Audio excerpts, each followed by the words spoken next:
저희 전문 과정 여기까지 오는데 정말 하나님께서 우리 송태호 목사님을 통해서 비전을 선포해 주셨고 또 많은 분들이 섬김으로 여기까지 우리가 왔습니다. 그리고 어느 때보다도 강력한 열망을 가지고 1박 2일 시간을 뺀다는 게 참 목회를 하고 있는 과정 속에 쉽지 않은데 우리가 결단을 하고 왔는데 정말 귀한 하나님의 우리에게 주시고자 하는 선물들 많이 누리고 또 가져가는 시간 되었으면 좋겠습니다. 이 시간에 우리가 이제 제1강은 개신교 타 교단의 북한 통일선교 현황 발표입니다. 그런데 제가 이제 정말 우리 한국 개신교 안에서 가장 탁월하게 사역을 하고 계신 우리 교단들을 이렇게 초대를 했습니다. 그래서 장로교 합동 측에 발표를 해주실 우리 정규재 목사님, 강일교회 담임 목사님이신데요. 이 자리에 오셨는데 우리 박수로 한번 환영하도록 하겠습니다. 감사합니다. 그 다음에 장로교 고신 측에서 지금 통일선교원의 원장님으로 섬기시는 우리 정종기 교수님 모셨습니다. 감사합니다. 그리고 교단하고는 형제교단이라고 그러죠. 우리 기독교 대한 감리회 우리 김영민 목사님 이렇게 와주셨습니다. 감사합니다.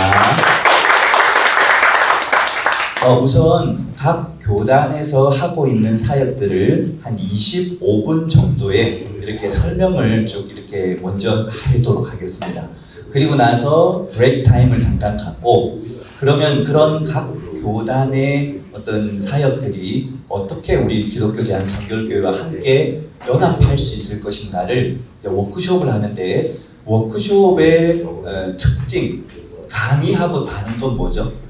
강의는 그냥 일방적으로 듣는 것이지만 워크숍은 여러분들의 의견을 제시하고 그 의견들을 반영할 수 있다는 게 워크숍의 특징이죠. 그래서 브레이크 타임 갖고 나서 그런 워크숍 시간에는 잘 들었던 것을 가지고 우리 교단이 이렇게 앞으로 협력했으면 좋겠다. 그 다음에 어느 교단이 이렇게 하고 있는 부분에 대해서 좀 더 자세히 설명해달라. 이런 식의 질의응답과 토론을 이렇게 진행을 하도록 그렇게 하겠습니다. 자, 그러면 우리 제일 먼저 장로교 합동 측에 우리 정규재 목사님 나오셔서 장로교 합동 측 발표를 해주시도록 하겠습니다. 우리 나오실 때 뜨거운 박수로 환영해 주십시오.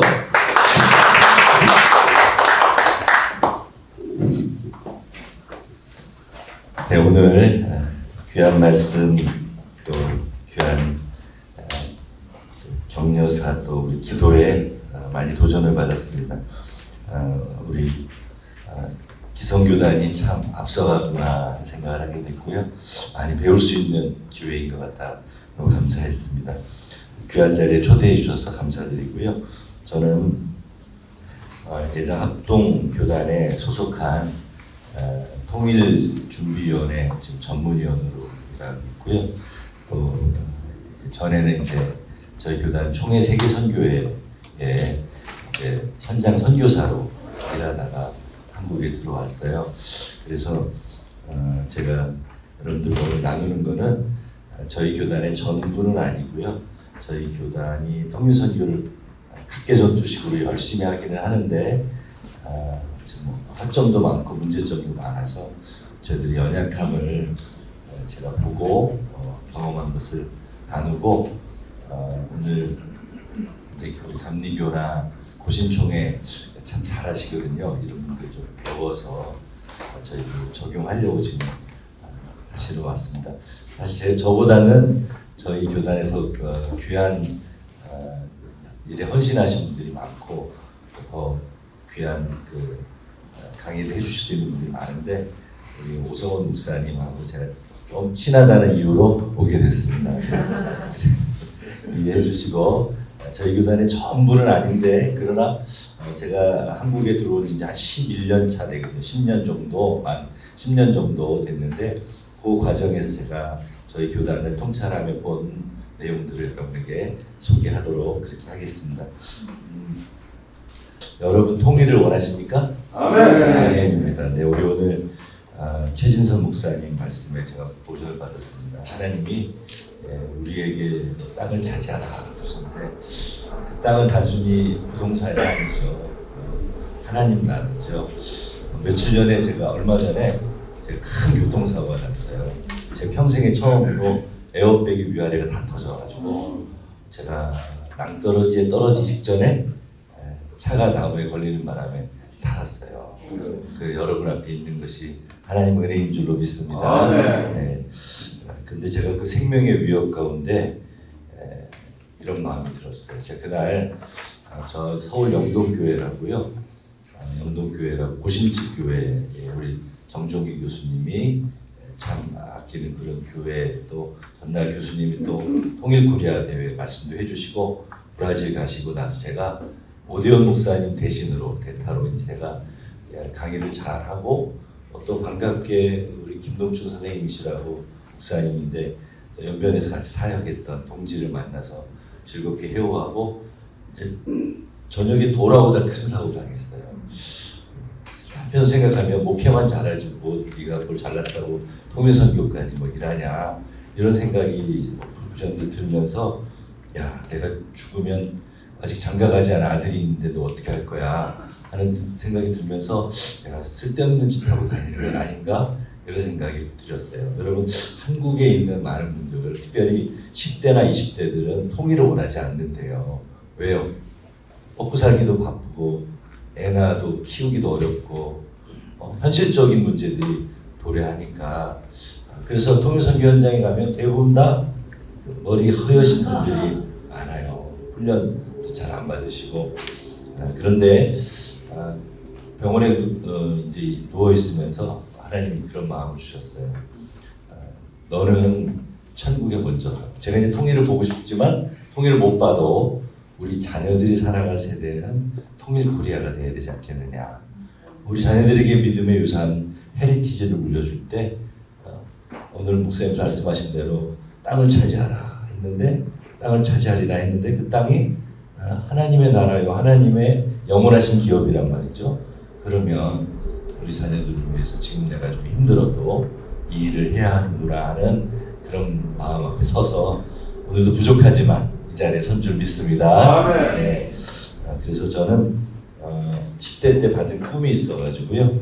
복음 통일의 거룩한 꿈 이루어달라고 저는 이제 목회자가 되기 전에 저는 이제 생명과학자였어요. 그래서 여러분들 잡수시는 풀무원의 모든 제품들을 개발하는 일을 하는 풀무원 선임연구원이었고요. 또 그 전에는 이제 학사, 석사, 박사를 생명과학으로 공부해서 제가 요한복음 21장에 보면 내가 나를 사랑하느냐 베드로가 예수님을 3번이나 부인하고 에이 고향에 가서 고기나 잡아야 되겠다 했을 때 부활하신 예수님이 실패한 베드로에게 찾아오셨잖아요.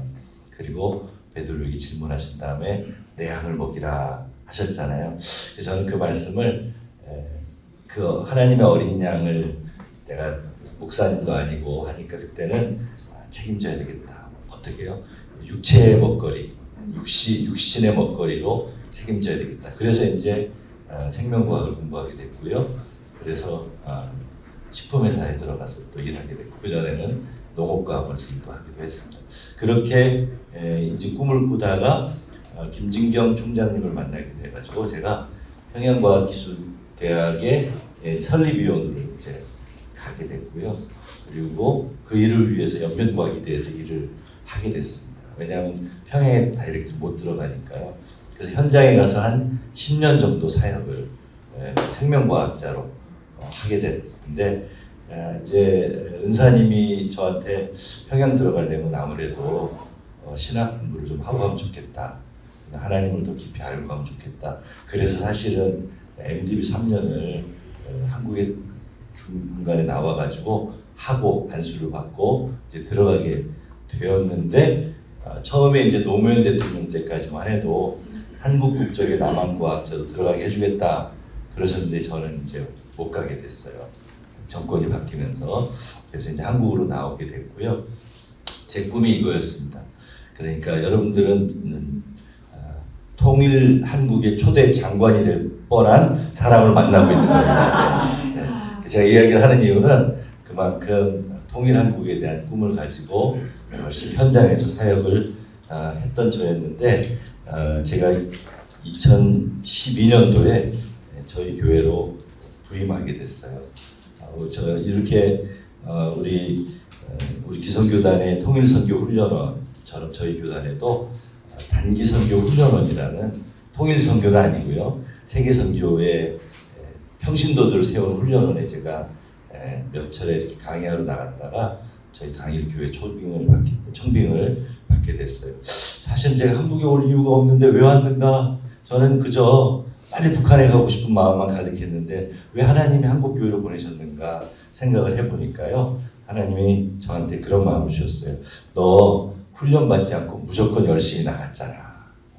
제가 사실은 통일한국의 꿈을 가지고 내양을 먹이라 하시는 말씀에 열심히 특심이었거든요. 그래서 한국의 초대 통일한국의 농림부 장관이 되겠습니다 하고 열심히 했어요. 여러분들처럼 이렇게 훈련 과정이 있었으면 참 좋았을 텐데 그런 걸 경험하지 못하고 그냥 열심히 특심이어서 나간 거예요. 그러니 여러분 평양과기대를 준비하면서 얼마나 좌충우돌했겠습니까? 그날 만났던 부흥한국의 고용원 형제도 그 얘기 하더라고요. 그때 우리 다투기도 많이 하고 싸우기도 많이 하고 옥신각신하기도 많이 하고 막 좌충우돌했거든요. 하나님이 한국으로 보내신 이유는 여러분들처럼 이런 훈련 과정을 통해서 저도 더 배우게 하심이라는 사실을 알게 되었고 또 한 가지는요. 그래도 이 통일한국의 비전은 교회를 통해 하나님이 일하신다 하는 것을 깨닫게 해주셨어요. 그리고 저희 교회가 지금 50년 된 전통적인 교회인데요.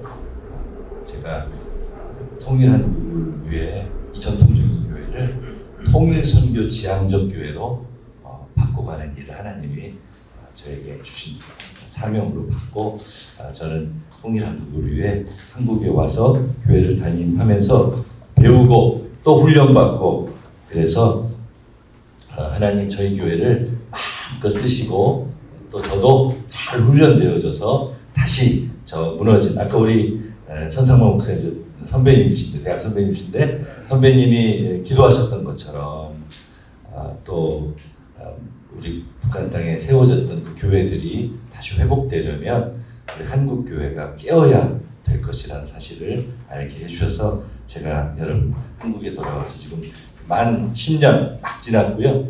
이제 10년 정도 이제 하니까 조금 통일선교를 어떻게 우리 한국 교회가 준비해야 되는지 알게 됐어요. 그래서 제가 한국에 와서 교회를 담임하면서 어떻게 통일선교를 준비했냐면 이 말씀을 가지고 준비했어요. 다 같이 한번 읽어볼까요? 시작. 보라 형제가 연합하여 공부하니 어찌 그리 선하고 아름다운고 머리에 있는 보배로운 기름이 수염 곧 아론의 수염에 흘러서 그의 어깨까지 내림 같고 헐모니 들이 시온의 산들에 내림 같도다. 거기서 여호와께서 복을 명령하셨나니 곧 영생이로다. 아멘. 형제가 연합하여 동거함이 어찌 그리 아름다운고 우리가 북한에 있는 형제들하고 연합하여 통일한국을 이루는 것이 하나님이 기뻐하시는 아름다운 연합인 줄 협력하여 선을 이루는 것인 줄로 믿습니다. 자, 그 일을 위해서 우리는 이 자리에 있구나 하는 생각을 하게 됐고요.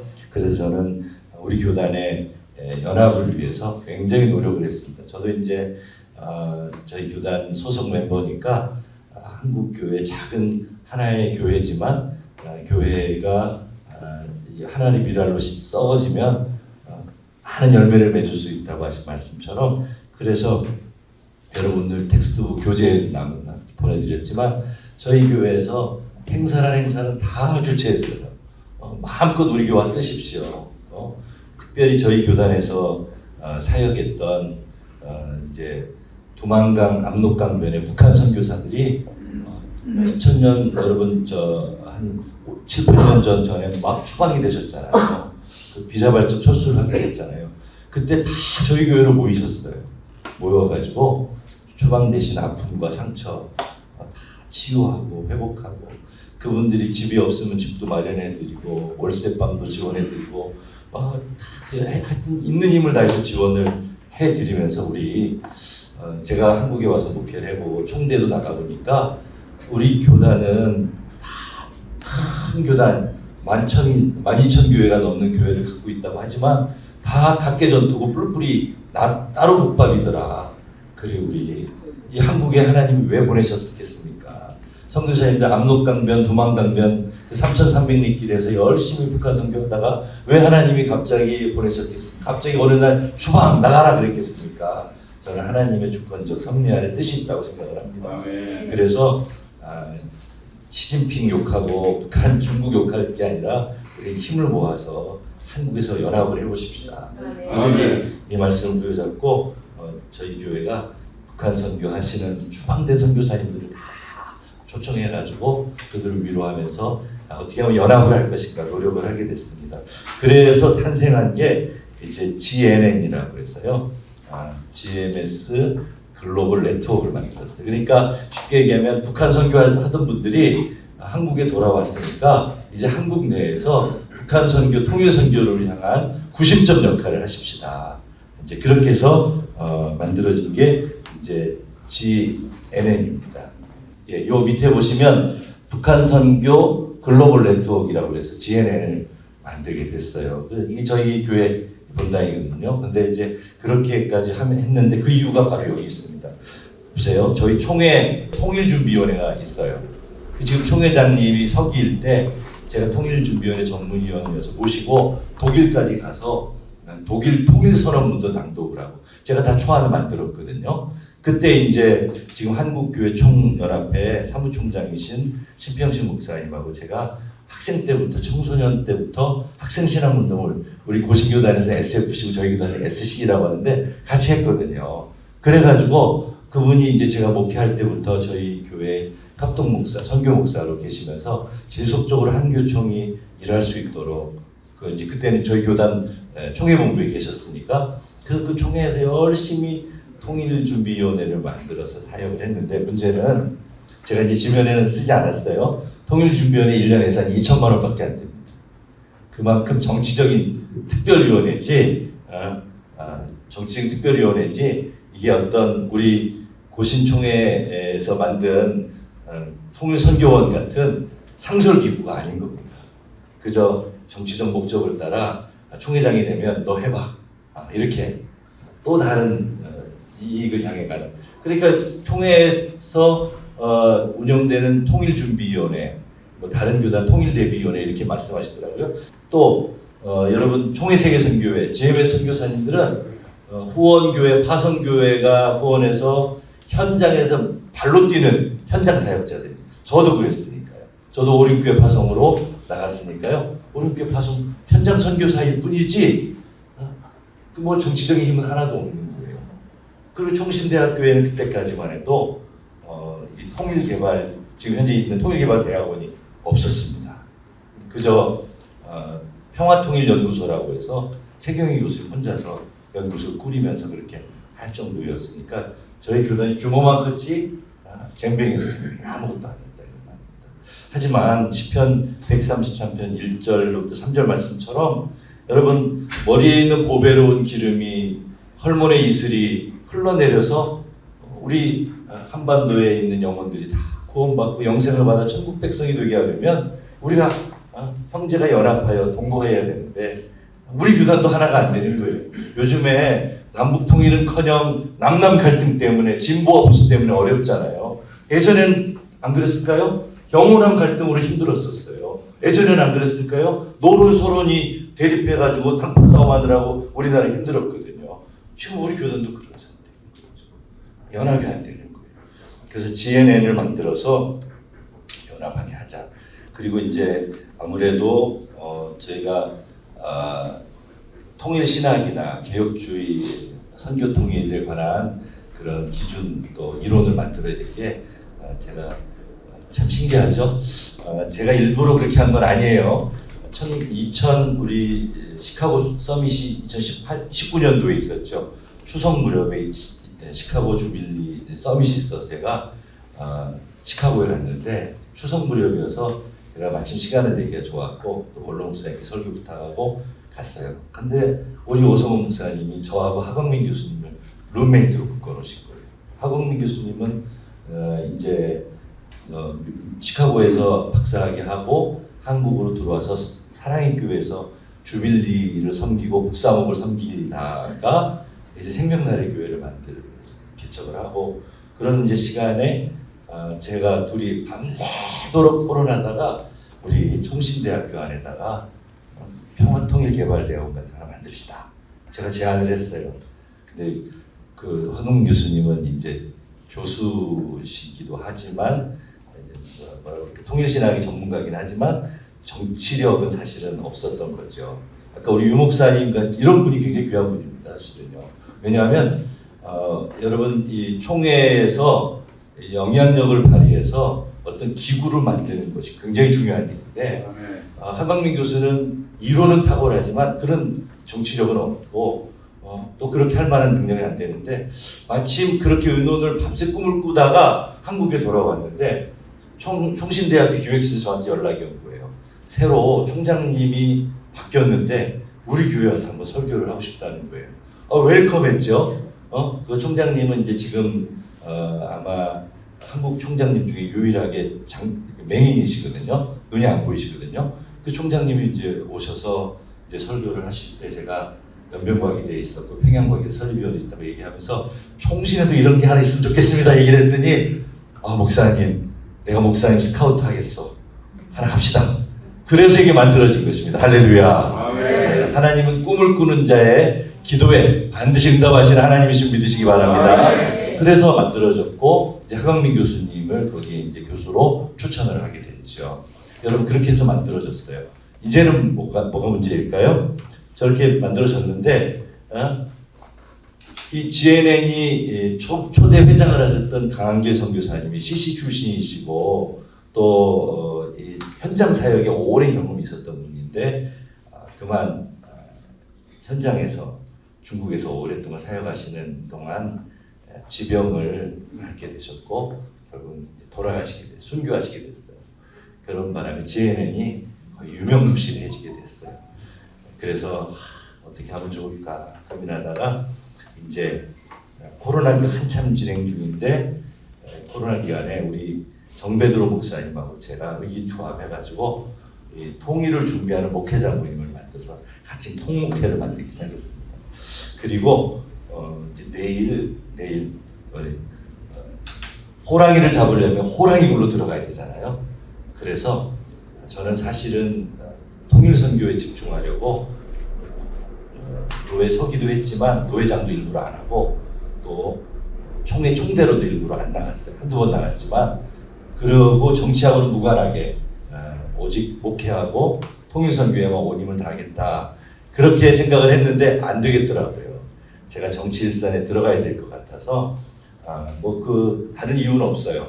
제가 정치를 해서 총회장을 하겠다 그런 것이 아니라 우리 고신총회 통일선교원처럼 저희 교단에 미래자립개발원이라고 있어요. 쉽게 얘기하면 미자립 교회들을 섬기는 미래자립개발원이 있거든요. 그런 상설기구를 만들어야 되겠다. 그래서 통일목회개발원 이렇게 지금 같이 만들려고 하는 과정에서 일단은 모여야 되잖아요. 그래서 통일을 꿈꾸며 준비하는 전문성 있는 목회자들을 모아서 내일 통일준비위원회 위원들 앞에서 저희들이 준비 모임을 더 구체화시키려고 합니다. 제가 이 말씀을 이제 드리고 마치려고 하는 이유는 여러분 남북 통일도 어렵지만 교단 내 통일 선교자들 연합이 굉장히 어렵습니다. 그런 의미에서 우리 고신총회가 굉장히 앞장서 있고 감리교회가 참 잘하고 있습니다.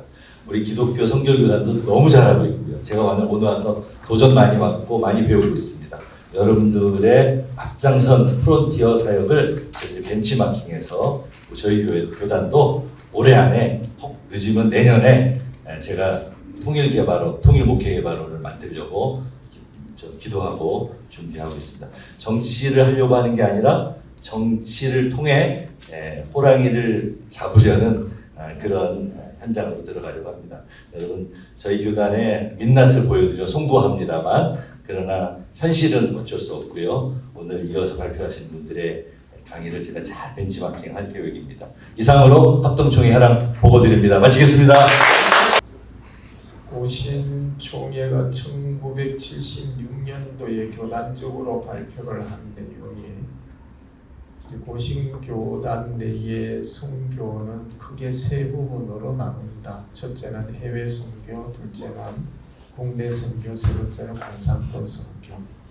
세 영역으로 나누되 세 영역은 서로를 침범하지 아니한다. 이것이 1976년도에 교단에서 결정한 사항이 되다 보니까 이제 우리 교단의 해외 선교부는 KPM이라고 고신총회 해외 선교부가 있는데 북한 선교를 위한 선교사를 파송하지 아니해요. 거기서 훈련받은 사람조차도 파송하지 않는 이유가 교단에서 이미 그렇게 서로의 영역이 다르기 때문이다라고 하는 결정 때문에 그렇게 되어졌죠. 그렇게 됨으로 말미암아 이제 공산권 선교가 공산권이 무너지는 계기로 해서 이제 북한 선교부가 탄생을 하게 되어지고 이름은 여러 개 바뀌게 되고 현재는 통일한국대비위원회라고 하는 교단 내 상임위원회가 하나 남아 있게 되어집니다.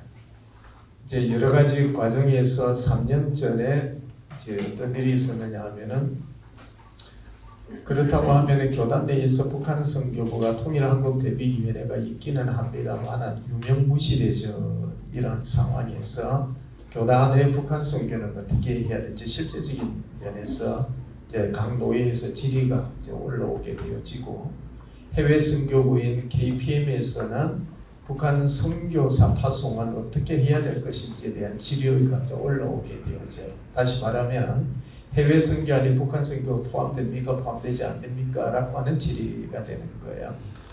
여기에 대해서 총회에서 연구조사 보고하기로 누구에게 했느냐면 교단 내의 전문가에게 하기로 한다 했는데 우리 고신교단 내에 북한 선교 연구하는 사람 연구자가 저 하나뿐이었어요.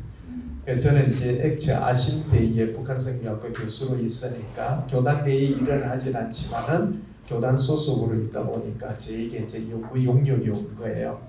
1년 동안 연구해서 보고해라.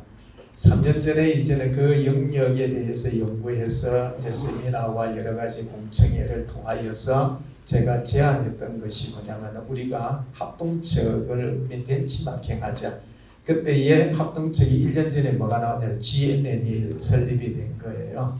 그 GNN이라는 개념을 저는 그때 어떻게 이해를 했느냐 하면은 합동측 안에 모든 선교의 중심을 북한 선교는 하나의 연합해서 한다라고 하는 개념을 제가 잡았기 때문에 그런 개념으로서 GNN처럼 가야 된다.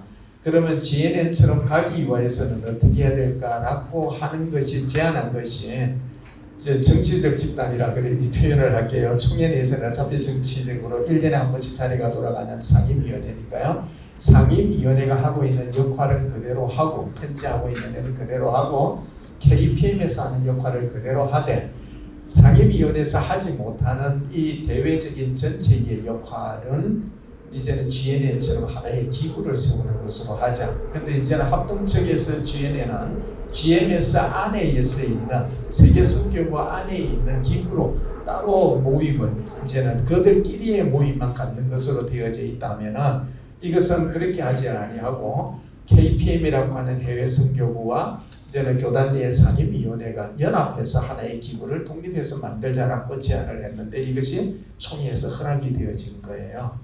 그래가지고 탄생하게 되어진 것이 바로 고신총회 통일 선교원이다 이렇게 보시면 됩니다. 근데 이제 우리 고신총회 통일 선교원의 목표는 뭐냐면 개혁교회 세우기예요. 교회당 세우기가 아니고 개혁교회 세우기다 이렇게 보시면 되고요. 이제는 대상은 분명합니다.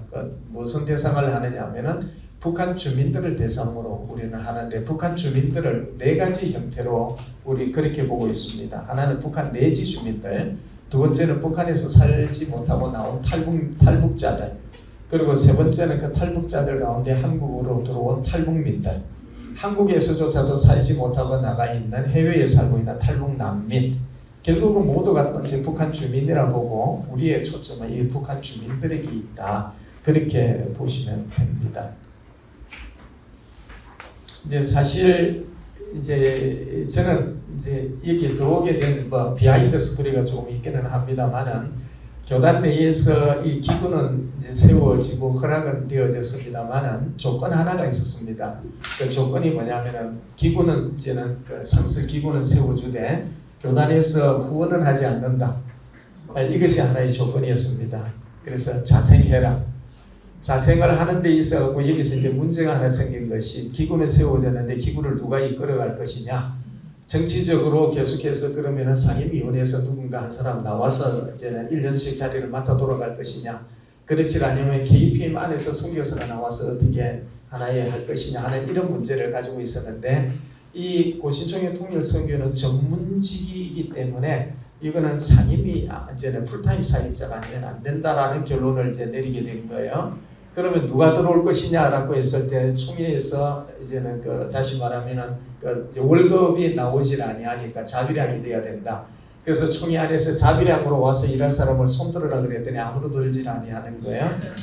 이제 이런 여러 가지 조건 가운데에서 문제가 생기자 저에게 이제 요청이 온 거예요. 이런 상황인데 어떻게 하면 좋냐고 했을 때에 그러면은 제가 총회에 한 가지 요청을 했어요.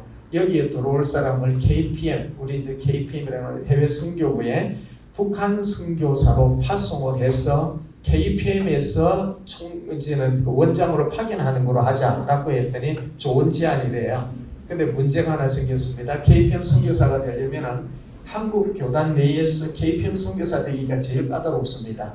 조건이 목사가 되면 나이가 40이어야 되고 그리고 모든 훈련을 3번에 그러니까 BMTC, 그 다음에 KMTI, 그 다음에 OTC 훈련을 다 거쳐야 되고 이런 여러 가지 조건에 부합한 사람이 있어야 되는데 그리고 이제 북한 선교사의 파송은 북한 정보까지 해야 된다.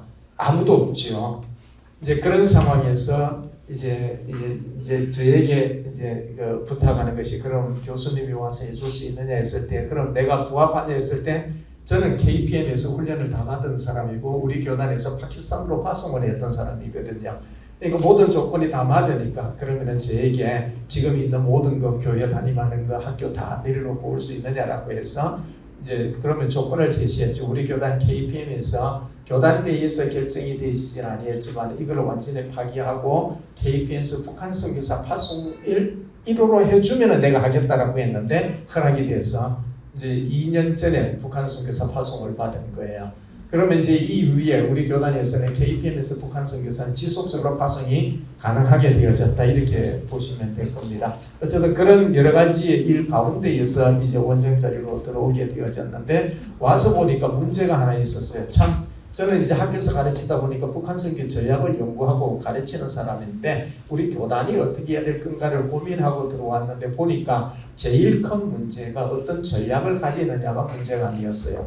우리 교단교회가 2,100개인데 처음 모회 때에 뭘 했냐면 설문조사를 했어요. 각 교회 안에서 북한 선교하는 교회 체크해서 내십시오 했더니 1.5% 60교회뿐이 안 되는 거예요. 이건 뭐지? 여기에서 이제 저는 멘붕이 온 거예요. 2,200개 교회를 이끌어 가야 되는 책임자로서 들어왔는데 와서 보니까 북한 선교 관심 없더라 이거예요. 교회마다 관심이 전혀 없었어요. 생각도 안 해요. 이런 상황에서 그러면 이거를 어떻게 끌어나가야 될까 했을 때 저희의 첫 번째 계획이 바뀐 것이 전략 제시가 아니고 동원이었어요. 동원을 하기 위해서 첫 번째 한 것이 뭐냐면은 이제 기구부터 만들었다 보시면 됩니다. 기구를 이제 사람을 적재적소에 사용하지 않으면 안 되는 문제였기 때문에 사람들을 끌고 들어오는 문제를 이제는 시작을 했는데 여기에 조직을 어떻게 했느냐면요. 4개의 위원회를 두었습니다. 실행위원회, 고문위원회, 자문위원회, 전문위원회 두었는데 실행위원회는 KPM에서 이제 임원 3사람이 들어옵니다. 본부장, 그 다음에 훈련원장, 그리고 그 연구국장 3사람이 들어오고 그리고 이제 통일한국대비위원회에서는 위원장석이 회계가 들어옵니다. 저까지 합해서 7명이 실행위원회가 되어서 모든 의결권을 여기서 다 갖습니다. 여기서 허락이 안 되면은 아무 일도 진행하지 않습니다. 여기 허락이 돼야만 일이 진행이 되고 고문위원회는 우리 북한 선교에 관심이 있었던 분으로 실제 북한 선교를 했던 목회자들이 은퇴하신 분들이 있습니다.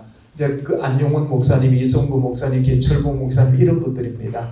이제 그런 분들로 고문을 이제 다 들어오게 됩니다. 그 다음에 자문위원회 현직 목회자로서 북한 선교에 관여하고 있는 목사님들 이분들이 실세입니다. 왜냐하면 이분들이 후원 구조를 만들어야 되기 때문에 자문위원으로 다 모시게 되어졌고요. 전문위원회 현재 고신교단 안에서 북한 선교에 관여되는 이제는 평신도들 그리고 장로님들 목사님들로 구성되어져 있다 이렇게 보시면 되는데 전문위원을 8개의 팀으로 만들었습니다. 그래서 북한 선교 교육팀, 통일신학팀, 통일목회팀, 동원 차세대팀, 홍보팀, 현장사회팀, 북한 소식팀, 법제팀, 법제팀에는 변호사들로 되어져 있고요. 여기에 있는 이분들이 전부가 다 각각의 팀으로서의 역할을 하고 있고 현재 북한 선교 학교를 진행하고 있다고 보시면 됩니다. 여기는 연구 교수들로 이제 통일신학팀은 다 가지고 있습니다. 그리고 비전 트립의 모든 것은 다 동원과 차세대 팀에서 현재의 국내의 DMZ 비전 트립을 맡고 있고 그걸 실행해 가고 있고 해외 비전 트립을 만들어 가고 있다 이렇게 보시면 됩니다. 그러니까 8개 팀으로 해서 이분들이 이제 계획을 세우면은 이제 여기 있는 분들이 자신들의 역량 안에서 이제 팀이 움직여 나가고 교단 전체가 움직여 나간다 보시면 됩니다. 그런데 위원회만 가지고서 되질 않았습니다. 그 이유가 뭐냐면은 교단이 거의 다가 어디로 우리는 편중이 되어 있느냐면 부산 쪽으로 편중이 많이 되어 있었기 때문에 각 지역을 어떻게 나눌까 하다가 7개 권역으로 나누었습니다. 그 7개 권역이 서울, 강원, 제주, 호남, 대전, 경남, 부산 쪽에 이렇게 7개 권역으로 나누어서 거기에 있는 분들 중심으로 해서의 모임을 만들어 가지고 각 지부라는 명칭으로 저희들이 모임을 만들기 시작했는데 제일 첫 번째 강원도에 지부가 생겼습니다. 이게 강원노예 중심으로 생겨난 것입니다. 그래서 강원노예의 모든 교회 목회자들이 여기서 다 모여듭니다. 그 다음에 두 번째로 이제 2월 23일 올해 2월 23일에 지부가 생겨 제주 지부입니다. 제주 노예 안에 있는 모든 교회가 여기서 다 모이게 만들었습니다. 세 번째로 다음 달에 생기는 것이 호남 지부입니다. 그리고 이제는 서울 지부는 이제 또 다른 형태의 모임을 가져서 4개의 지부가 생겼다 보면 되고 3개의 지부는 지금 계속해서 거기 있는 목회자들하고 이야기를 하고 있습니다. 근데 이제 이 지부를 만든 가장 큰 이유 중에 하나가 뭐냐면은 노회에 이제는 총회에 보고를 올렸습니다. 각 노회에 북한선교위원회나 아니면 북한선교 담당자를 허락해 달라고 했더니 허락이 되어졌어요. 그래서 우리는 35개 노회인데 35개 노예 가운데 북한 선교부가 있는 노예가 2개 노예가 있었고 통일선교 특별위원회가 1개가 있었습니다. 나머지 노예는 북한하고 전혀 관련 없는 것이었기 때문에 이 나머지 3개 노예 빼는 32개의 노예에 북한 선교 담당자를 세워달라 했더니 전부 허락을 해주셨습니다. 그러면 이분들은 명성만 갖고 있는 것이 아니라 지속적으로 모임을 갖기 위하여서 만든 것이 2개입니다. 그 2개가 뭐냐면은 지부 활동을 하게끔 만들었고 지부를 통해서 뭐를 만들었냐면 나중에 나옵니다만은 여기에서 각각의 지부가 동시에 이루어지는 것이 통일 포럼이라는 것이 생겨났습니다. 그래서 예를 들어 가지고서 이제 서울 지부도 그런데 서울 지부 설립 예배 및 제1회 통일 포럼을 바로 열었습니다. 그러니까 여기는 석 달에 한 번씩 모이고 여기는 2달에 한 번씩 모입니다. 이제 이렇게 함으로 말미암아서 노예 담당의 35명이 이 안에 전부 구조로 들어와서 2달에 한 번 내지 석 달에 한 번씩 목회자들과 장로님들이 모이는 구조로 만들었다. 이렇게 보시면 됩니다. 그러면서 자연스럽게 훈련까지 여기 훈련 학교가 따로 있습니다만은 이분들의 훈련까지 포럼에서 하도록 그렇게 만들고 이제는 결속력 있게 만들어져 나갔다라고 보시면 됩니다. 지부가 국내에만 있는 것은 아닙니다. 해외 지부가 있는데 해외 지부는 어디랑 이제 결속을 했느냐 하면은 해외에 나가 있는 KPM 소속의 선교사들 56개국에 약 500여 명의 선교사가 나가 있는데 그들과 함께 북한 선교를 하기로 했습니다. 예를 들어 가지고 라틴 지부 이제는 이제 제가 지난 2월 초입니다. 2월 초에 보름 동안에 브라질에 가가지고서 여러 가지 회의를 하고 있는데 라틴 지부의 선교사 대회 때에 강의를 했습니다. 거기 있는 선교사들이 우리가 북한 선교를 해야 된다는 걸 이해를 하게 되고 그 북한 선교에 관여 있는 분들과 그 지역에 있는 특히 브라질의 현지인들하고의 여러 가지 북한 선교하는 사람들하고의 연계를 가져가지고서 라틴 지부 중에서 특히 브라질 지부를 만들기로 이제 했습니다. 그 다음에 메콩 지부는 이제는 메콩강 주변에 태국, 라오스, 캄보디아, 그 다음에 저쪽에 미얀마, 베트남 여기에 있는 선교사들이 캄보디아 중심으로 해서 모이기로 이제 약속이 되어져 있습니다. 그래서 메콩 지부가 세워지고 러시아 지부 같은 경우는 이제는 그 유라시아 지역부에서 강의를 끝나고 났더니 저기 그 튀르키예에 있는 선교사들과 러시아에 있는 선교사들이 와서 우리가 무엇을 도우면 됩니까? 라는 질문을 했습니다. 그래서 지금 이제 러시아 지부를 만들어 가지고 북한 내지 선교를 하려고 만들어 나가고 있습니다. 동유럽은 루마니아를 통해서 이 일을 지금 하고 있다라고 보시면 됩니다. 이런 조직이 지금 정부가 만들어져 있다라고 보시면 됩니다. 그리고 난 다음에 통일 선교의 4대 기능은 센터의 기능, 허브의 기능, 플랫폼의 기능과 컨트롤 타워의 기능입니다. 센터의 기능은 뭐냐면 우리가 북한 선교하는 단체가 18개가 있고 탈북민 대안학교가 2개가 있고 탈북민 교회가 3개가 있고 탈북민 사역교회가 지금 그 교회 안에 부서가 있는 교회가 16개 정도 됩니다. 이것 전체를 한꺼번에 같이 교단 안으로 모으는 작업을 했습니다. 이제는 그 작업을 하는 이제 역할이 뭐냐면은 진짜 하고 있는 일입니다. 교단 내에 있는 단체, 현재 선교하는 교회, 탈북민 현장 사역자 등과 연합하는 것인데 세미나, 컨퍼런스, 지속적인 모임, 연합 네트워크, 북한 선교학교 이런 것을 하고 있고 두 번째는 사역교회와 단체들의 소식을 모아서 알리는 작업을 지속적으로 매월 해나가고 있다라고 보시면 됩니다. 두 번째 기능은 허브의 기능인데 주로 정보를 나누는데 각각의 파편적인 정보를 가지고 있었어요. 그래서 이거를 그 정보를 한꺼번에 모아서 각각의 필요한 정보를 나누어 주고 있다라고 보시면 되는데 이것이 정보를 수집해서 나누는 것이고 북한 선교 교회 단체 지속적인 본부 연락 사역을 나누는 역할을 하고 있다고 보시면 됩니다. 세 번째 역할로서는 플랫폼의 기능인데요. 플랫폼의 기능은 동역하고 네트워크하고 협력하는 사역인데 이거는 굉장히 중요한 일을 하고 있습니다. 한 가지 예로 경주에 있는 교회가 우리가 북한 선교를 시작하고 싶은데 어떻게 하면 좋습니까? 라고 했을 때에 북한 사역 부서가 있는 교회 12개 전체를 이제 우리 KPM 본부가 있는 대전으로 모았습니다. 그 경주에 있는 교회의 사역자들 하고자 하는 목회자들부터 사역자들 다 모았습니다. 거기에서 세미나를 가졌습니다. 그러면 자연스럽게 경주교회가 다른 교회를 벤치마킹하고 무엇을 어떻게 해야 될 것이 알게 되고 방향성을 가지고 나가는 기능들입니다. 그리고 현장 사역자들을 여기에서 바로 돕는 사역을 합니다. 우리 고신종의 통일 선교원이 현장 사역하는 기구가 아닙니다. 현장 사역자들을 돕는 기구의 역할인데 그 돕는 게 교회와 연결해주고 노회와 연결해주고 사역자들과 연결하고 그리고 기구와 연결해주는 이런 작업을 하고 있다고 보시면 됩니다.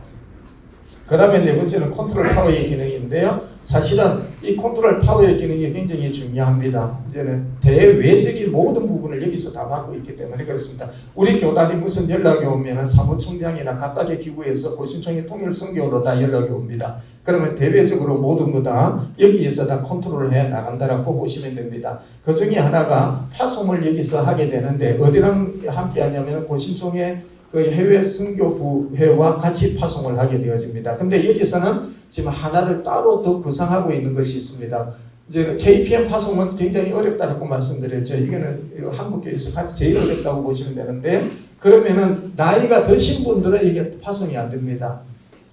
그래서 나이가 드신 분들을 따로 활성화할 수 있는 기구를 어떻게 한번 만들 것인가가 지금 고민 중에 하나가 있는데 오늘 지금 아까 여기서 그 아까 위원장님이 말씀하셨던 그게 좋은 방안이 되겠다라는 생각을 좀 가졌습니다. 이런 훈련 과정을 마치고 총회에서 기구적으로 만들어서 총회 이름으로 그러니까 KPM의 선교사의 파송, 해외 선교부 파송이 아니라 총회 이름으로 파송하는 것 이런 기구를 하나 이제 총회적으로 만들면 어떨까라고 하는 아까 이제 인사이트를 하나 받게 되어졌는데 그런 부분이 이제 이쪽 부분에서 좀 고민하는 것 중에 하나입니다. 지금 이제 그 다음에 이제 두 번째는 교단 바깥하고 소통하는 것인데요. 한결총, 한장총, 한국교회 통일선교 사역자 협의회, 타교단, 교단 및 선교단체, 해외교단 이런 것인데 이제 사실 이제 여기에서 지금 하려고 하고 있는 것 중에 하나가 브라질에 있는 장로교입니다. 브라질 장로교단하고 메코이 신학대가 이제는 거기 배경인데 거기랑 지금 MOU 맺으려고 생각을 합니다. 그러니까 교단과 교단끼리의 MOU를 맺고 거기에서 이제는 북한 선교로 보내려고 하는 이제는 브라질 청년들 교육을 교단 차원에서 함께 교육을 시켜서 파견하는 준비를 하고 있고 그 다음에 또 하나가 이제 브라질 남부 신학교라고 하는 곳에서 그는 교육대학입니다.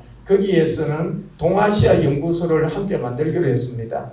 북한 선교가 아니고 동아시아 연구소를 만들어서 거기서 훈련받는 학생들을 북한으로 파송하는 것으로 요거는 전적으로 내년 2월 달에 우리가 들어가서 바로 교육을 시키고 그리고 파송하는 것까지 다 교단에서 하는 것으로 지금 이야기가 되고 있는 그런 것들입니다. 이제 이런 것들이죠. 이런 게 이제 해외 교단하고의 이제는 연결고리를 가지고 있다라고 보시면 되는데, 그 중에 또 하나가 영국하고 지금 이야기를 하고 있는데, 영국의 그 뉴몰던 지역에 보면은 탈북민들이 굉장히 많이 살고 있습니다. 그쪽 안에 뉴몰던 지역에 들어가고 있는 선교단체들하고 우리 교단 KPM 선교사들하고 그리고 거기에 있는 이제는 그 개혁교단입니다. 개혁교단하고 연합해서 뉴몰던 지역에 어떻게 그 탈북민들에게 선교를 할 것인가를 지금 함께 연합하자라고 하는 제의가 들어온 상황입니다. 이제 이런 것들이죠. 그 다음에 지금 올해 7월 달에 지금 독일에 지금 제가 강의를 가게 되는데, 거기서 지금 한 가지 이제 계획하고 있는 것이, 독일과 동유럽에 있는 사람들이 북한 내지 선교 들어가는 팀들이 있는데 그들과 그 이제는 연구소를 하나 같이 세우자라고 하는 제안이 들어와 있습니다. 이런 것들이 이제 해외에 있는 선교 단체들하고의 연합 사역이 되어질 겁니다. 이것이 바로 이제 고신총회 통일 선교회라는 기구가 섰기 때문에 가능하다라고, 개인적으로 하는 것은 아니니까 교단의 이름으로 할 수 있는 것이니까 가능하다, 이렇게 보시면 됩니다. 그 다음에 교단 내 교회들의 북한 사역 중 이제 조정 역할, 이것이 가능합니다. 지금 중복 사역이 굉장히 많아요, 교회들마다. 그래서 이제 오케이, 5분 남았네요. 이제 중복 사역이 많은데 이런 중복 사역을 어떻게 조정해 나갈 것인가. 이제 중복 사역을 어떻게 하느냐면요, 어느 교회에서 제안을 했을 때에 그거를 각 중복되는 이제는 각 교회 전체 같이 모아버립니다. 모아가지고서 그걸 가지고서 이걸 같이 어떻게 할래라고 하는 것으로 지금 끌고 나가고 있다, 이렇게 보시면 됩니다. 그리고 지금 또 다른 한 예로 탈북민들의 그 장학 사역을 하는데 똑같은 학생이 이게 중복으로 하고 있더라고요. 그런 것들로 조율을 하면서 여러 사람들에게 나누어서 하고 있다라고 그렇게 보시면 됩니다. 자, 이제 결론으로 좀 들어가십시다. 이제는 이 기성에서 고신총회 통일 선교원과 같은 교단적 기구가 생겨서 함께 갔으면 좋겠어요. 그러니까 교단이요, 이제는 어떤 단체랑 연합해서 갈 수 있지만은 사실은 이제 우리 교단에서 어느 모 단체가 우리 교단하고의 연합해서 그 일을 같이 하자 했을 때 제가 반대를 했어요. 이유가 뭐냐면은 우리 교단의 단점 중에 하나가 한 해에 2억 정도 현장 사역을 쏟아부었어요. 근데 그게 한민족복지재단 아시잖아요. 한민족복지재단하고 그 일을 하고 북한에 빵 공장 세우고 빵 보내기 우리 교단이 다 한 거예요. 그 정도로 우리는 애들이 조금 더 빵 저금통으로 전부 모아가지고 다 보냈는데 한민족복지재단이 무너져 버렸잖아요. 무너진과 동시에 우리 교단 북한 선교 사역이 무너져 버렸어요. 그게 단체화했던 결함이에요, 이거는요. 그래서 이제 교단은 교단다운 일을 해야 된다라고 저는 생각을 하고 있습니다. 그렇기 때문에 이제는 어떤 기구가 많이 생겨진다 하더라도 교단 안에서의 이제는 그 하나의 아까 이야기했던 4개의 기능을 가지는 그러한 기구가 하나 생겨야 교단과 교단의 연합이 되어져서 그 일을 함께 할 수 있다고 저는 생각을 하고 모든 교단에 이거를 제안 드리고 싶습니다. 예, 이제 저는 여기서 마치도록 하는데 여러분들 함께 가도록 하십시다. 감사합니다. 김영민입니다. 오늘 통일 선교 불교라는 귀한 사역에 함께할 수 있어서 참 영광이고 감사한 마음입니다. 앞서 강의해 주신 두 분의 마음 울리는 귀한 말씀을 들으면서 다시 한번 이 귀한 사역의 소중함을 깨닫게 됐습니다. 성결교, 감리교, 통제교단 맞죠? 네.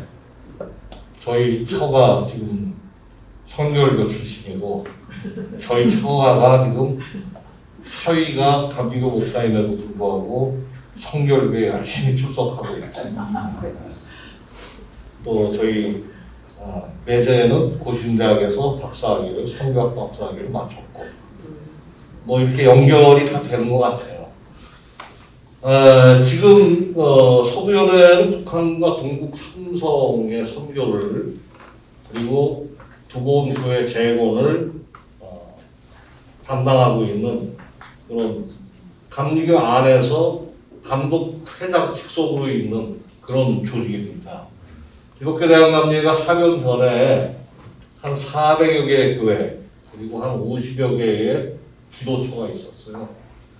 근데 지금 파되는 교회 숫자는 한 405개 정도, 뭐 끝 숫자는 오락가락하는데 405개 정도 초소로 기록되고 있습니다. 서부연회는 두고온 감리교회 재건을 위해서 1994년 5월 2차 재건을 시도했고 정식 연회로 발족을 해서 오늘에 이르고 있습니다. 네, 이런 생각을 했어요. 이거 북한 선교나 북한교회 재건 사실상 관념적인 생각 아니냐 이거. 언제 통일될 겁니까? 우리 살아있는 동안 통일될까요? 되리라고 믿으세요? 네. 언제 통일될 거냐?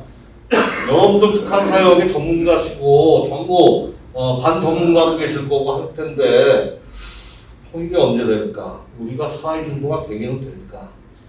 여러분이 활동하시는 동안 통일이 되고 북한의 교회가 들어서고 북한의 주민들이 교회로 몰려오고 그래서 엄청난 붕의 역사가 남한처럼 막 그냥 불타듯이 일어날까?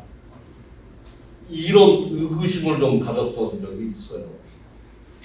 물론 그렇게 될 거예요. 눈물로 기도하는 수많은 성도들 그리고 힘들지만 북한 사역을 위해 애쓰는 수없는 교회들 그 소망을 우리 하나님이 외면치 않으시리라고 믿습니다. 아멘. 우리가 북한 선교의 당위성을 논하고 혹은 북한 선교의 방법, 전략을 논하고 있는 지금 이 순간에도 북한은 문을 꽁꽁 걸어 잠그고 미사일만 꽁꽁 쏴대고 있습니다. 자고 일어나면 뭐 미사일 동해 떨어졌다, 에? 어디 떨어졌다, 뉴스 그냥 우리가 불안한 마음으로 보고 있는데 아주 강박한 방법으로 세상을 대하고 있어요, 북한이. 지금 우리 가능한 모든 방법을 동원해서 복음을 전해야 되는데 정작 북한의 내부는 우리의 진심을 받아줄 대상이 존재하지 않아요. 이게 정치적인 방법이든 도움적인 방법이든 경제적인 지원이든 뭐 인도주의적인 지원이든 모든 가능성을 열어놓고 북한과 소통이 되어야 비로소 주민들에게 복음을 전할 수 있는 건데 그 소통의 방법이 다 잘려 있단 말이에요. 그래서 그 가능한 길을 내기 위해서 우리가 똑같은 비전을 품고 여러 가지 방법으로 문을 두드리고 있는 것이죠. 분단, 대립, 갈등, 전쟁, 원수 이런 단어 대신 화해, 용서, 평화, 사랑 이런 것들로 좀 가득 채우기 위해서 각 교단이 정말 많은 사역자들이 그 죽음을 불사하고 선교사들이 그 길을 내기 위해서 지금 최선을 다하고 있는 겁니다. 얼마나 지금 어려운데 수공교회에서 조용히 심장병원 건축하다 지금 중단하고 있잖아요. 못하고 있어요, 지금. 당 회장 목사님은 계속 하신다고 하는데 할 방법이 없어요, 지금. 조그련 했었는데 조그련이 이미 힘을 잃은 지가 오래예요. 할 방법이 없어요.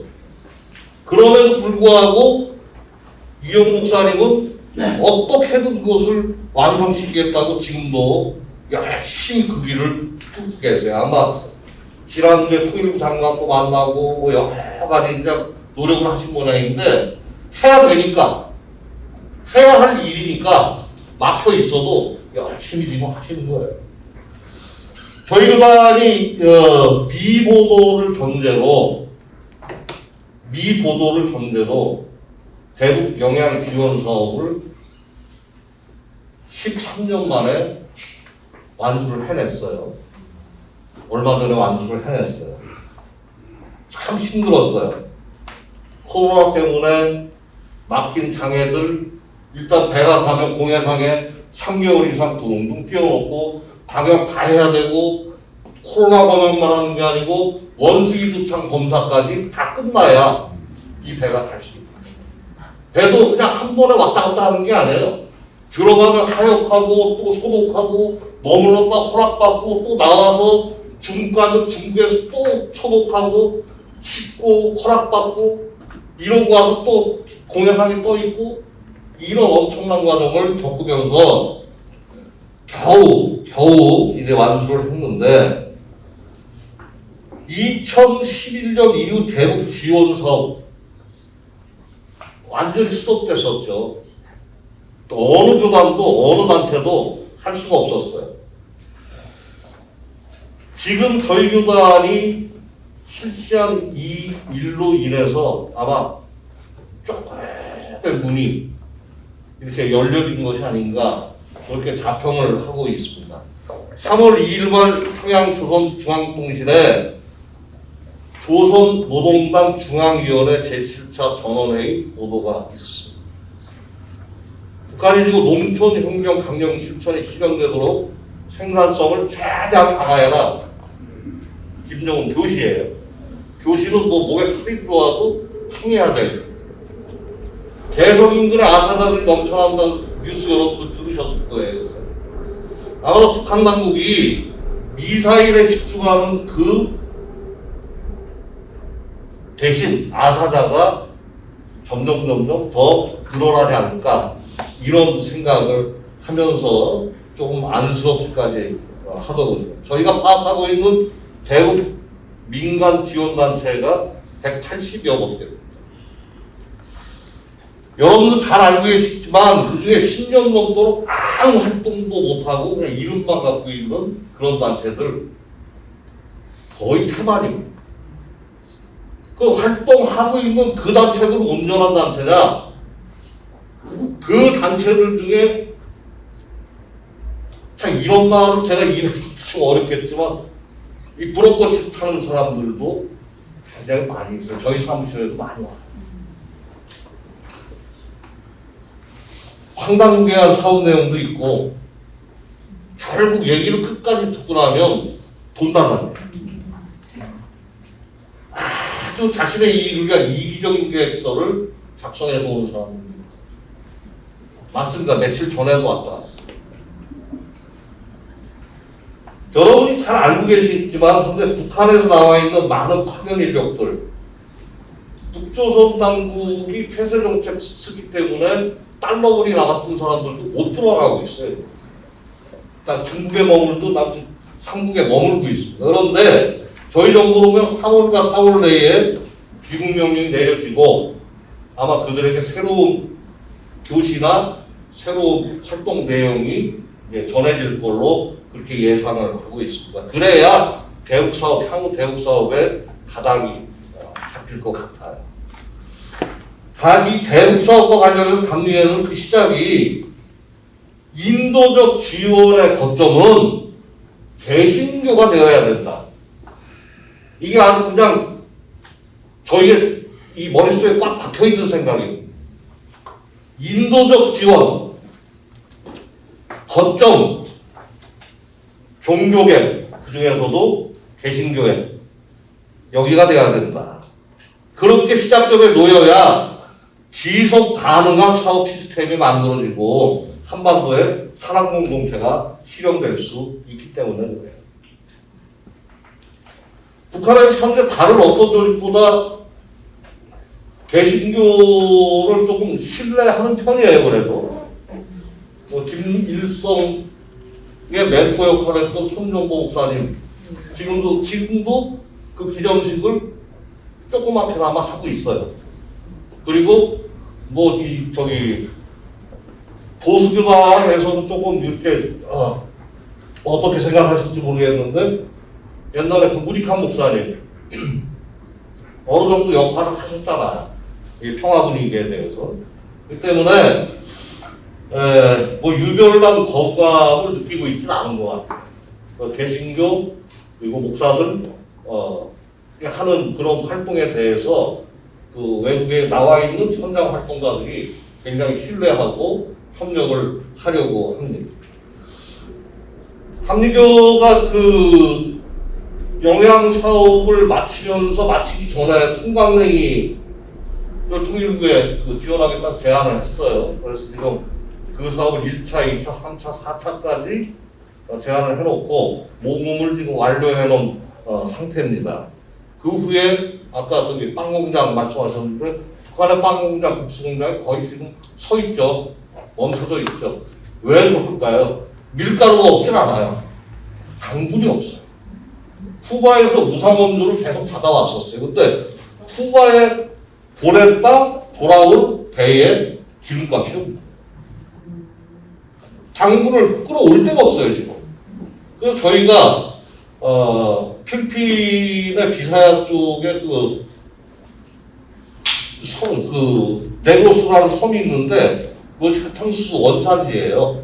그래서 거기서 무스코바도라는 그 원당 무스코바도를 엄청나게 이제 만들어내는데 그쪽하고 지금 타진을 해서 무스코바도를 지금 지원하는 그런 방안을 지금 의논을 하고 있습니다.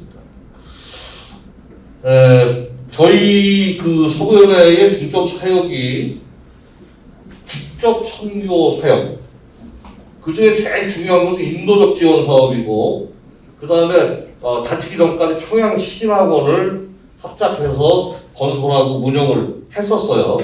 지금 이제 닫혀있는 상태고, 대북전문위원회와 외국법인, 이 사업을 하기 위한 외국법인이 설립되어 있습니다. 여기서 함께 협력해서 이 일들을 진행하고 있고. 그 다음에 통일준비사업, 북한교회 재건사업을 지금 들어가서 할 수 없잖아요. 그래서 저희 감리교회가 전국에 한 7,000교회 정도 있는데 교인이 이제 130만 정도. 요즘은 좀 코로나 때가 이렇게 뭐 많이 떨어졌다고 하는데 제가 알기로는 무조건 130만 명입니다. 이 그 각 교회에 선판식을 거행을 합니다. 서부연회 안에 지방회가 22개가 있고 그 지방회는 전국적으로 다 골고루 퍼져 있습니다.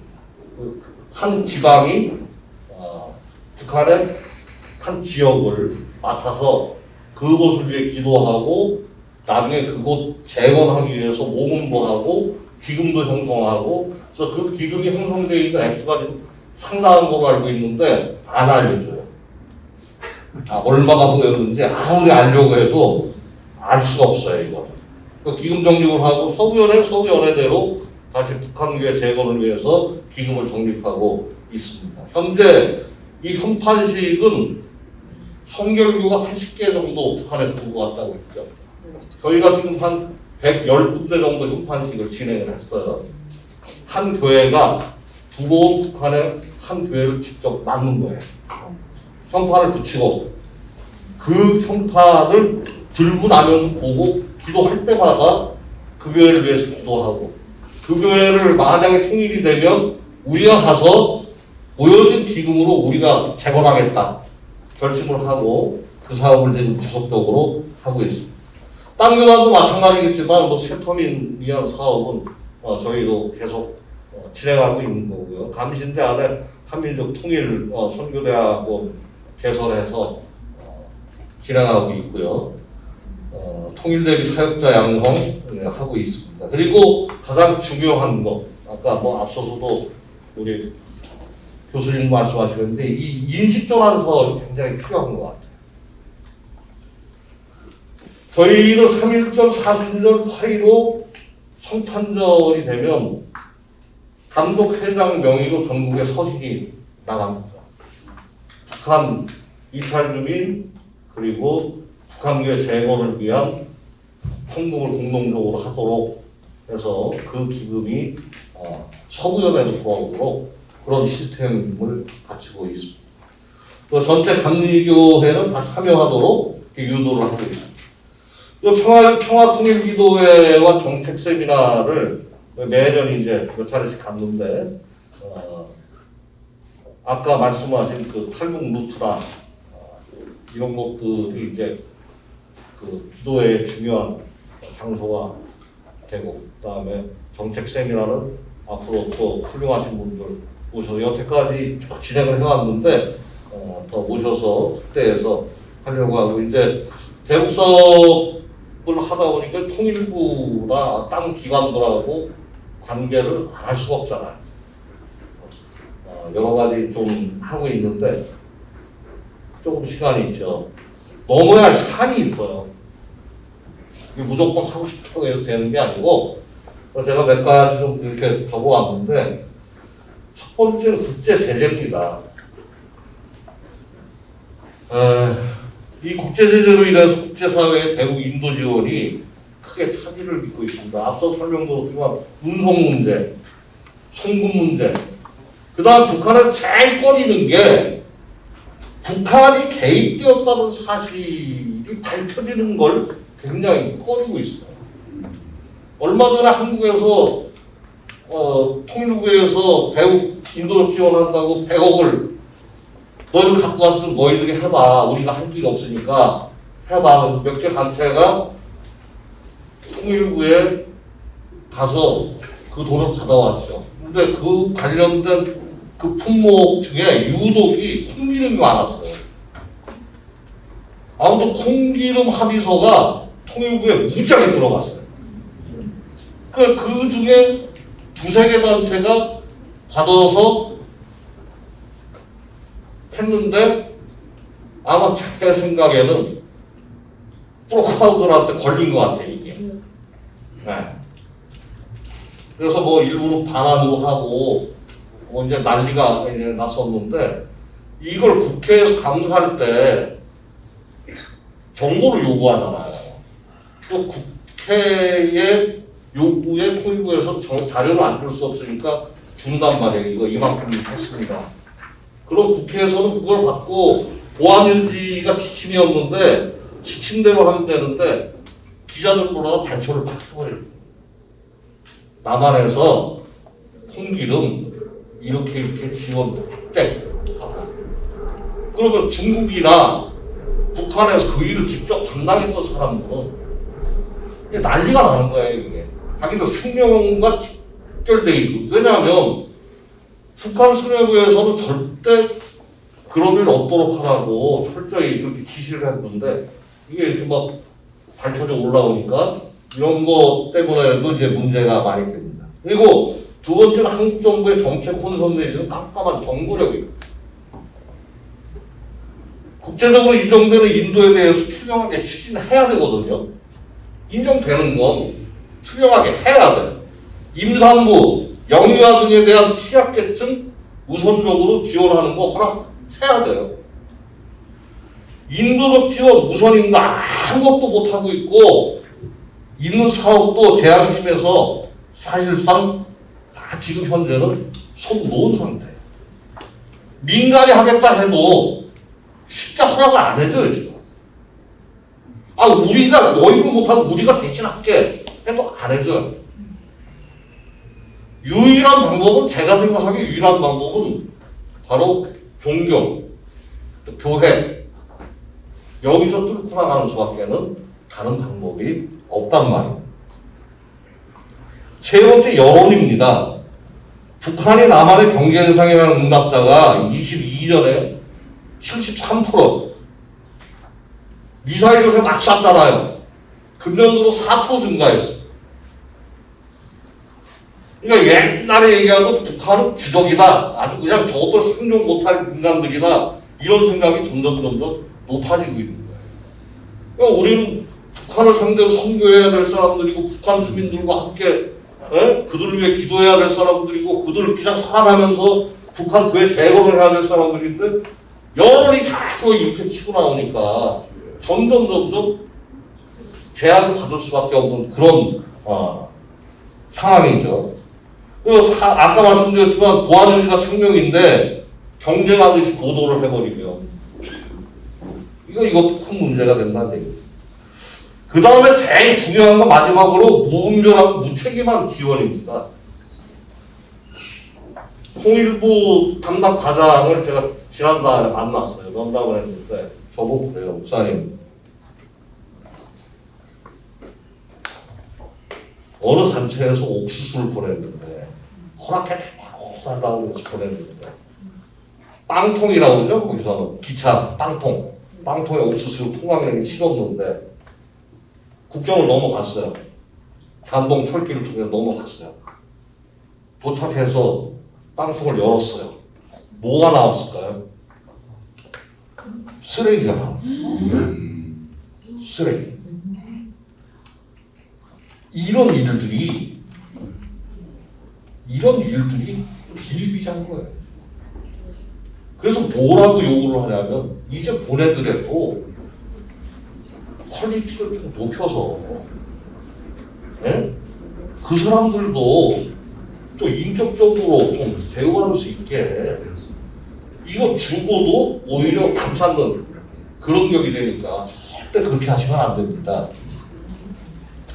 북한의 조직이 좀 만회하려 보이고 있고 통정부 있고 뭐 후위사령부 있고 뭐 요새 또 김여정이 또 새로 무슨 뭐 선전부 출발해서 뭐 젊은 애들 데려다가 뭐 한다고 하고 어떤 기관과 사업을 하느냐에 따라서 결과가 달라져요. 최근 인천시와 함께한 모 단체에서 북한에 군유를 배로 보냈어요. 북한에 제일 안 받는 상품이 뭐겠어요? 물품이. 남조선 거. 그 다음에 미제 거. 요 두 개는 죽어도 안 받아요. 그러니까 여기서 만약에 아까 저기 선교사 말씀하셨는데 남조선 여권 갖고 들어갈 생각하지 마세요. 미제 여권 갖고 들어갈 생각하지 말아야 돼. 제3국 여권이면은 혹 들어갈 수도 있어요. 선교사 추정하더라도. 그런데 남조선 거를 껍데기를 싹 빼고 딴 프린트로 해갖고 싹 둘러서 해갖고 대량으로 배로 보냈어요. 그런데 북한에 도착해서 동해상에서 받는 사람이 거절을 해요. 이거 자기들이 처리할 능력이 안 되는 겁니다. 그러니까 중간에 합의서를 써준 그 단체가 능력 이하의 그런 단체였던 거예요. 그래서 그 배가 다시 빠꾸해갖고 이천항으로 들어왔어요. 어디로 갈게요, 그 분이? 푸드뱅크로 왔어요. 남한의 푸드뱅크로 다. 얼마 전에 있었던 실제 일어난 일입니다. 이 북한에 우리가 뭐 이거 보내고 뭐 하는 게 굉장히 그 어렵게 준비해서 많은 사람들이 성금을 내고 또 여러 가지 그냥 행정적인 절차를 통하고 이래서 하는 건데 이런 식으로 처리가 되면 곤란하지 않습니까? 우리의 선교적 사명이 뭡니까? 통일이 되거나 안 되거나 북한이 개방을 하거나 안 하거나 거룩하신 하나님의 사역을 멈추지 않는 거예요. 아멘. 맞죠? 아멘. 왜 그렇습니까? 이 일을 위해서 우리가 부름받았기 때문에 그래요. 아멘. 그거 하라고 하나님이 불러주셨고 그거 하라고 이 자리에 앉혀놓으신 거 아니에요. 아멘.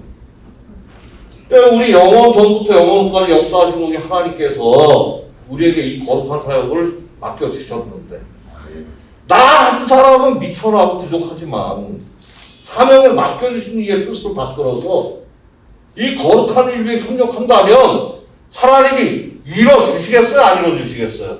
이뤄주실 줄로 믿습니다. 아멘. 아주 풍성한 열매가 분명히 맺힐 줄로 믿습니다. 아멘. 여러분이 기도하시는 만큼 여러분이 눈물 흘리시는 만큼 아멘. 여러분이 정말 땀 흘리시는 만큼 하나님께서 좋고 풍성한 열매를 분명히 맺게 해주실 줄로 믿습니다. 아멘. 누가 뭐 알든 모르든 원래 이 일은 왼손에 거칠 따라 하는 거예요. 예? 정말 이 손도 모르게 광내고 티내고 이렇게 하는 거 아니에요.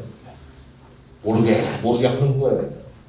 여러분들의 맡겨진 거룩한 일들에 최선을 다하시면 주님께서 얘기하신 상급을 여러분에게 분명히 내려주실 줄로 믿습니다. 아멘. 준비한 건 많은데 시간이 됐기 때문에 그만하도록 하겠습니다. 감사합니다.